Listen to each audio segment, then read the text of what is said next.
তো এই পর্ব শুরু করার আগে আমরা যে গত পর্বে কুইজটি দিয়েছিলাম কন্ডিশনাল স্টেটমেন্টের সেটি নিয়ে আলোচনা করব। যারা কুইজটি সঠিক উত্তর দিতে পারছেন তাদেরকে কংগ্রাচুলেশনস। আপনারা চেষ্টা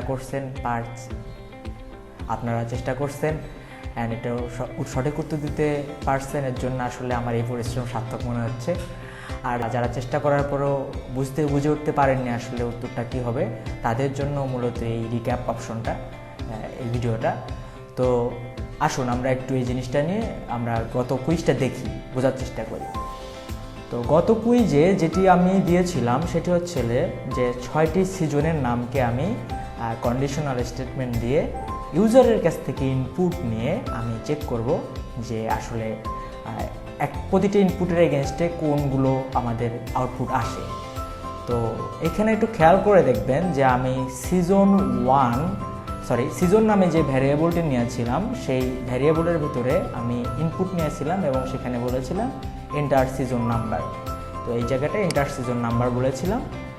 তো এইখানে একটা জিনিস খেয়াল করে দেখবেন যে আমি ইনপুটের আগে আরেকটি কিওয়ার্ড ইউজ করেছি, বিল্ট ইন ফাংশন ইন্টিজারটা।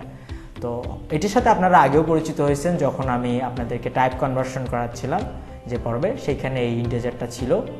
তো আপনি যদি ইনপুটে ডিরেক্ট আপনি স্ট্রিং না নিয়ে পরে যদি প্রথমে আমরা ওই পর্বে যেটি করেছিলাম সেটা হচ্ছিল আমরা ইনপুট নিয়েছিলাম, তারপর আমরা সেটাকে টাইপ কনভার্ট করেছিলাম। বাট আপনি চাইলে আপনি ডিরেক্ট আপনার যেখানে ইনপুট নেবেন তার আগেও আপনি সেটা কনভার্ট করে নিতে পারবেন।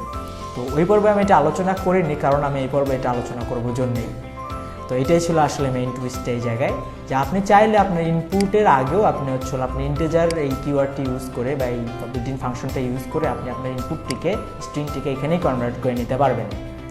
তো লজিক্যালি কি দাঁড়াচ্ছে যে সিজন আমি ইনপুট নিচ্ছি যেটাই দেয় না কেন স্ট্রিং আকারে সেটা যাবে, কিন্তু তার আগে সেটা কনভার্ট হয়ে যাবে ইন্টিজারে।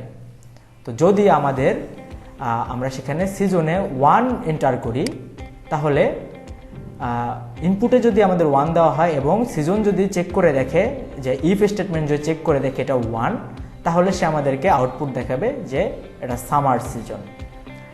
যদি আমরা 2 দিই ইনপুটে, তাহলে প্রথমে আবার প্রোগ্রাম চেক করবে যে এটা ইনপুটটা কি ইফের সাথে ম্যাচ করে কিনা। না, এটা ম্যাচ করে না, এটা 1 না, এটা 2। দেন সে যাবে পরবর্তী ব্লকে এলিফে, তখন দেখবে হ্যাঁ এটা 2, তার সাথে কন্ডিশন যে বুলিয়ান এক্সপ্রেশনটা ট্রু। তো তখন সে বলবে এটা রেইনি সিজন। তারপর সে ক্রমান্বয়ে 3 দিলে তার জন্য বলবো অটাম, 4 দিলে মনসুন, 5 দিলে উইন্টার, 6 দিলে স্প্রিং। 1 থেকে 6-এর বাইরে যদি কিছু দেওয়া যায় যেমন 7 অথবা 8, তো আসলে পৃথিবীতে তো এমন কোনো সিজন নাই যেটা 8 নাম্বার বা 9 নাম্বার সিজন। তো তখন আমাদেরকে সবগুলোই যখন ফলস হয়ে যাবে তখন আমাদের এলস ব্লকটা এর নিচে এ এক্সিকিউট করবে। এ তখন বলবে যে wrong, there is no 7th season in the earth, go to other planet. মানে পৃথিবীতে কোনো 7 নাম্বার সিজন নাই। তো এই পর্বে মূলত আমরা যে বিষয়টি নিয়ে কথা বলবো সেটি হচ্ছিল লজিক্যাল অপারেটর নিয়ে। তো লজিক্যাল অপারেটর কি, পাইথনে কিভাবে লিখতে হয়, এটা কি কাজে লাগে, এই ব্যাপারগুলোই দেখবো এখন। তো আসুন আমরা কম্পিউটার স্ক্রিনে যাই যে এটি কোড করার মাধ্যমে বুঝি।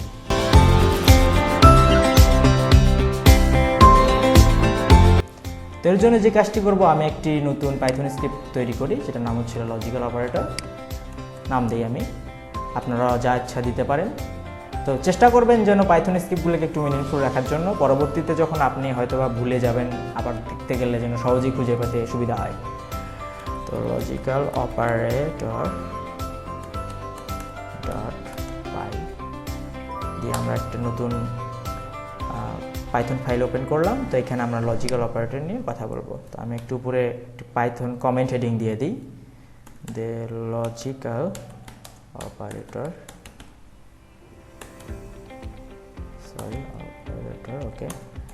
তো পাইথনে মূলত লজিক্যাল অপারেটর, পাইথন না ইনফ্যাক্ট অন্য প্রোগ্রামিং ল্যাঙ্গুয়েজেও 3টি, সেটি হচ্ছিল অ্যান্ড, অর অ্যান্ড নট। তো এই 3টে হচ্ছে লজিক্যাল অপারেটর।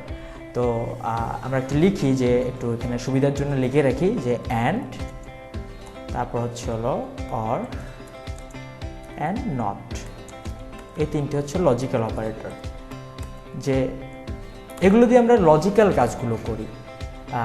এটা এবং কোনো একটা জিনিসের সাথে কোনো একটা জিনিস একটি শর্তের সাথে আরেকটি শর্ত যদি সত্য করতে চাই, একটু আগে যখন আমরা কন্ডিশনাল লজিক করেছিলাম, কন্ডিশনাল অপারেটর স্টেটমেন্ট করেছিলাম তো তখন আমরা আসলে দেখেছিলাম যে বুলিয়ান এক্সপ্রেশন কোনো একটা ভ্যালু দেওয়ার মাধ্যমে কোনো একটি ইফ ব্লক বা এলসি ব্লকের ভিতরে আমরা একটি কোনো কন্ডিশন জুড়ে দেই এবং সেই কন্ডিশনের থেকে আমরা ভেরিফাই করলে তাহলে একটা ব্লক এক্সিকিউট হয়, না হলে পরবর্তী ব্লকে চলে যায়। তো এইখানে যদি আমরা চাই যে দুইটা কন্ডিশন যদি আমরা একসাথেই দিতে চাই, এটা এবং এটা যদি সত্য হয় বা এটা অথবা ওইটা সত্য হয় বা কোনো একটাই যদি না সত্য হয় বা মিথ্যা হয়, সেই ক্ষেত্রে কী করব? সেই ক্ষেত্রে আমরা লজিক্যাল অপারেটরের সাপোর্ট নেব। অ্যান্ড লজিক্যাল অপারেটর মূলত তিনটা, আমি আবার বলতেছি অ্যান্ড অর নট। তো আমরা এখন এটা মুছে দিয়ে আমরা যে কাজটি করব যে আমরা এখন কোড করে দেখবো আসলে লজিক্যাল অপারেটর। তো একটা এক্সাম্পল আমরা করতে পারি যে হলো যদি আপনার ইনকাম যদি অনেক বেশি হয়, সাপোজ আপনি একটা লোন নিতে যাচ্ছেন ব্যাংকে, সে ব্যাংকে লোন নিতে গেলে যে আপনার যদি ইনকাম বেশি হয় এবং আপনার যদি ভালো টাকা পয়সা থাকে তাহলে আপনি লোনটা পাবেন, না হলে পাবেন না। তো এরকম একটি আমরা উদাহরণ এখন দেখার চেষ্টা করব। সেটা হলো একটি ভ্যারিয়েবল নেই, হাই ইনকাম,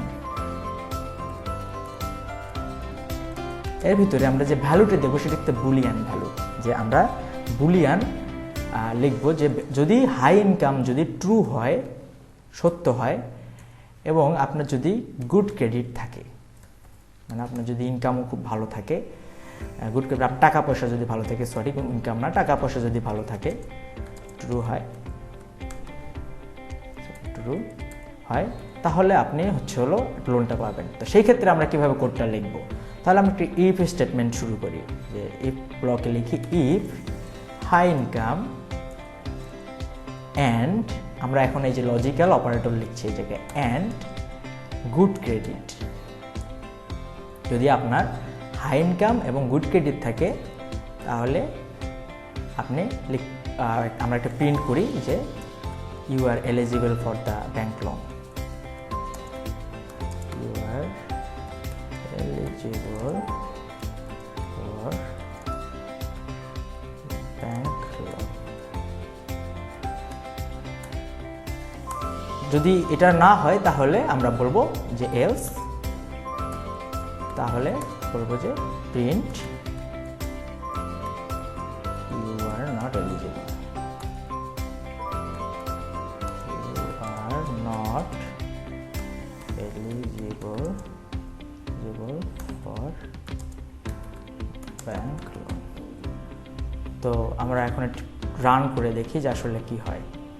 তো আমি আবার বলছি যে যদি হাই ইনকাম এবং ক্রেডিট দুটোই সত্য হয় তাহলে আপনি ব্যাংক লোন পাবেন, না হলে পাবেন না। তো আমরা রান করে দেখি যে আমাদের কি আউটপুটটা আসে। সরি, এটা আমাদের আগের কোডটাই এখানে আউটপুটটা ক্লিয়ার করে দেই, আবার রান করি।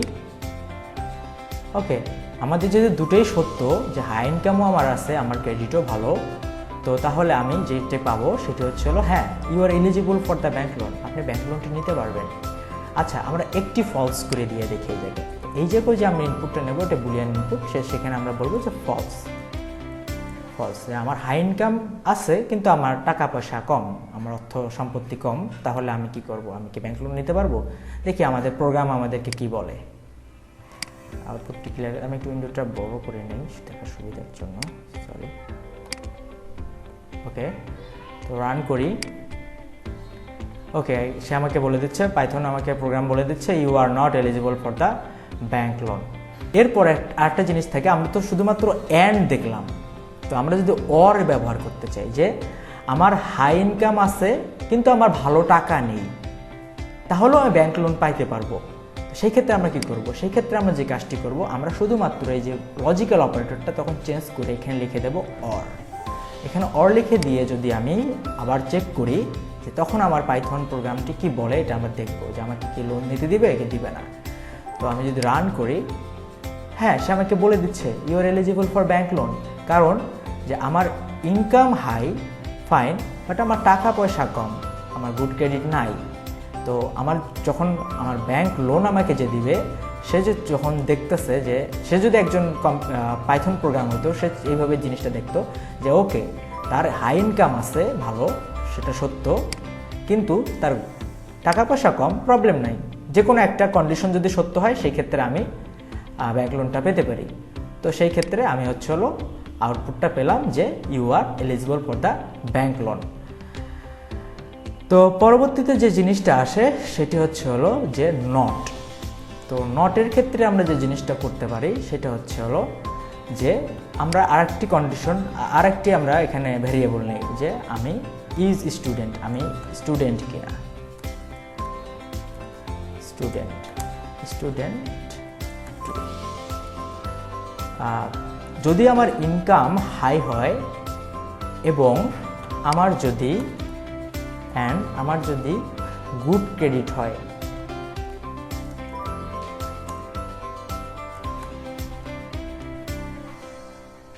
একটু আমার লিখতে সময় লাগতেছে, and good credit or is student। আমরা এখন সেভ করে দেখি কি হয়। তো আমরা নিচে যা যে দেখি যে হ্যাঁ, you are eligible for the bank loan. আমার যদি ইনকাম হাই থাকে, এটা ট্রু। আমার গুড ক্রেডিট নাই, ফলস, কোনো সমস্যা নাই, আমার একটা তো সত্য আছে। অথবা যদি এই দুটো কন্ডিশনের ভিতরে high income and good credit দুটোর ভিতরে একটি সত্য, আমার একটি মিথ্যা আছে। কিন্তু অথবা আরেকবার দেখবেন যে এইখানে বলা আছে ইজ স্টুডেন্ট। যদি স্টুডেন্ট হয়, স্টুডেন্টকে লোন দেওয়া যাইতেই পারে, কারণ সে এক সময় কামাই করে শোধ করবে। তো এটা একটা সত্য হইতে পারে। তো সেইখানে স্টুডেন্টে ট্রু আছে। তো আমাদের যে জিনিসটা যে এইখানে হয়তোবা দুইটি সত্য হয়নি, হাই ইনকাম অথবা গুড ক্রেডিট কোনোটি সত্য হয়নি, দুইটির মধ্যে একটি সত্য হয়েছে, দুইটির ভিতরে একটি সত্য হয়েছে, কিন্তু আমাদের আরেকটি অরে দেখতেছি যে ইজ স্টুডেন্ট, এটাও সত্য। তো আমাদের পাইথন তখন চিন্তা করবে, ঠিক আছে, ওই উপরে high income and good credit দুটির ভিতরে একটি সত্য, অথবা সে একজন স্টুডেন্ট, তাকে আমরা লোন দেব। সেই ক্ষেত্রে সে প্রিন্ট করছে এলিজিবল ফর ব্যাংক লোন। তো এই হলো আমাদের টোটাল বুলিয়ান লজিক্যাল অপারেটরগুলো। তো এইভাবে লজিক্যাল অপারেটর লিখতে হয় পাইথনে। এরকম করে আপনি দুইটা কন্ডিশনের ভিতরে কম্প্যারিজন করতে পারবেন, সত্য অথবা মিথ্যা, সত্য এবং মিথ্যা, সত্য নয় মিথ্যা নয়, এরকম করে আপনারা সব কিছু করতে পারবেন। এইভাবে পাইথন কোড লিখে আপনাদের কোনো রিয়েল ওয়ার্ল্ড অ্যাপ্লিকেশন যখন বিল্ড করবেন, তখন এইভাবে আপনাদেরকে পাইথনের এরকম যদি কোনো বুলিয়ান অপারেটর দিয়ে কোনো লজিক লিখতে হয় তো আপনারা লিখতে পারবেন। তো এই পর্বের শেষেও আপনাদের জন্য একটি কুইজ থাকবে, একটু পরে স্ক্রিনে আসবে এবং সেই কুইজটি আপনারা দেখবেন, মাথা খাটাবেন। উত্তরটি খুঁজে পেলে অবশ্যই আপনারা এই ভিডিওর কমেন্ট বক্সে জানাবেন। আর যদি না পারেন, কোনো সমস্যা নেই, ভয় পাওয়ার কিছু নেই। পরবর্তী পর্বের শুরুতে এই কুইজটি নিয়ে আবার আলোচনা করা হবে। সবাই ভালো থাকবেন, ধন্যবাদ, হ্যাপি কোডিং।